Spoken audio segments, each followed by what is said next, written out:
Assalamualaikum warahmatullahi wabarakatuh.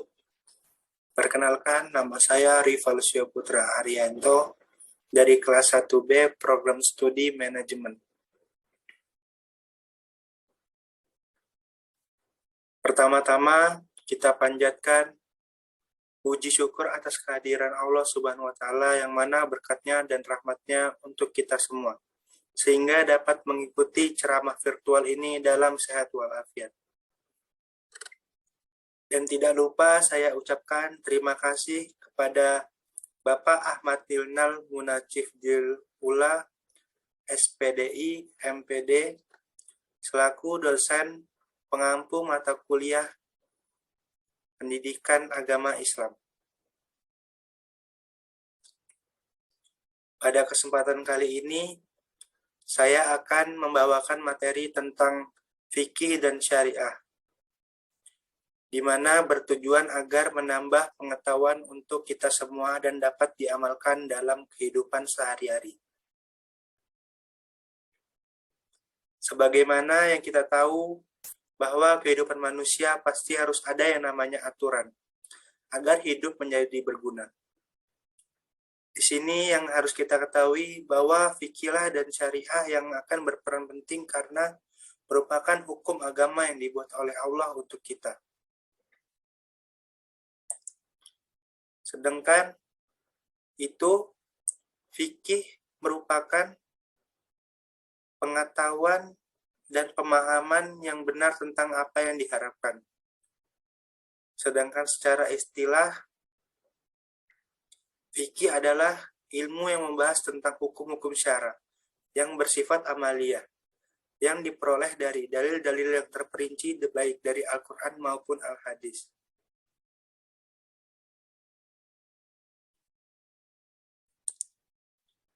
Sebelum munculnya definisi fikih, seperti yang dikenal sekarang, di masa awal Islam, kosakata fikih memang sudah ada, baik Al-Quran maupun di Al-Hadis. Kedua sumber hukum Islam ini telah menyebutkannya, hanya saja apa yang terdapat dalam kedua sumber ini masih bermakna yang sangat umum.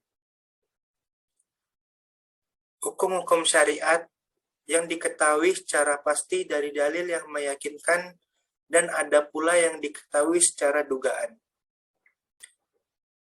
Dengan itu banyak masalah-masalah ijtihad yang mencari hukum syara dan menjadi bahan perdebatan pendapat di kalangan ulama karena dugaan-dugaan yang tidak pasti. Dapat diketahui dasar sumber hukum dalam fikih dan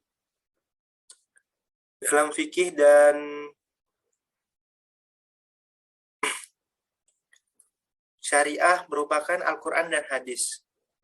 Dengan kegiatan istijad yang di dalamnya ada qiyas, ihtisan, maslahah, mursalah, saddu, az-zarai.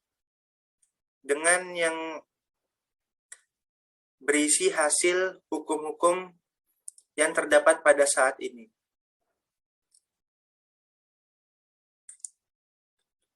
Usul fikih sebagai panduan untuk menerjemahkan syariah menjadi fikih. Ilmu usul fikih membuat kaidah-kaidah yang dapat dijadikan metodologi bagi fikih.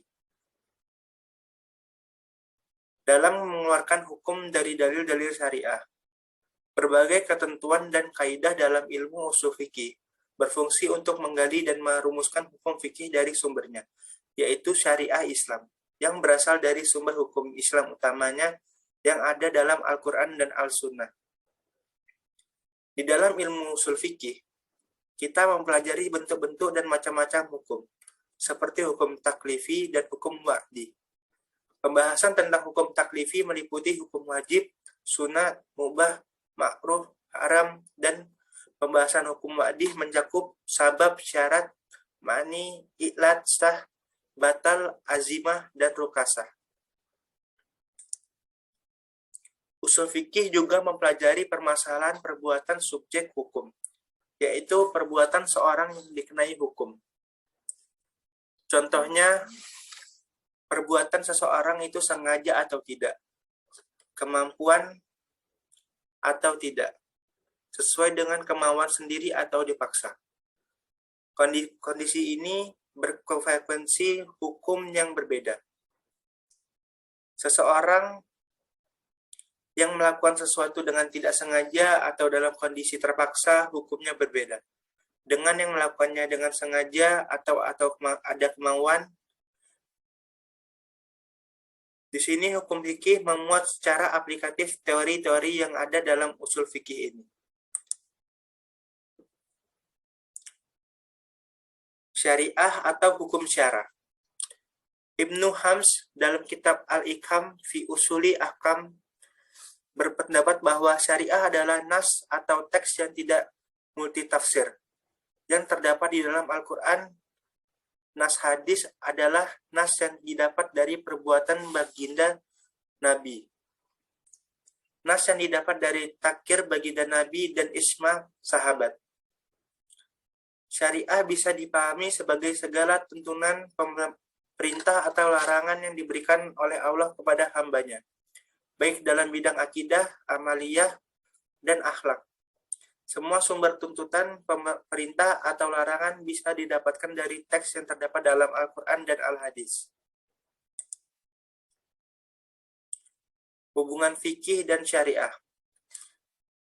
Meskipun hukum fikih bersumber dari syariah, di mana syariah adalah hukum agama dan fikih adalah pemahaman dari hukum agama tersebut, terdapat perbedaan spesifik antara syariah dengan fikih. Syariah berlaku abadi karena merupakan ketetapan Allah dan ketentuan Rasul-Nya. Dan ruang lingkupnya lebih luas, tidak hanya hukum saja, termasuk perbuatan manusia, termasuk juga akidah dan akhlak. Sedangkan fikih lingkupnya terbatas pada hukum yang mengatur perbuatan manusia. Dan sebagai sebuah pemahaman terhadap hukum syariah dan merupakan karya manusia, tidaklah berlaku abadi. Fikih dapat berubah dari masa ke masa, sesuai perkembangan zaman. Meski itu, syariat Islam hanya satu, yaitu yang terdapat dalam Al-Quran dan Sunnah. Pada akhirnya, aplikasi dalam hukum fikih menjadi sangat beragam, sebagaimana yang terlihat dalam aliran-aliran hukum di berbagai mazhab-mazhab dalam Islam. Fikih Islam menunjukkan berbagai keragaman pemahaman terdapat syariah Islam. Berikut adalah contohnya dalam kehidupan sehari-hari, di mana ketika kita terkena najis, kita boleh membersihkan dengan membersihkan air atau dengan berwudu, sesuai dengan syarat-syarat berwudu juga. Gerakan sholat yang dilakukan berdasarkan yang dicontohkan oleh Rasulullah, seperti ruku, sujud, duduk di antara dua sujud, itu semua merupakan syarat-syaratnya.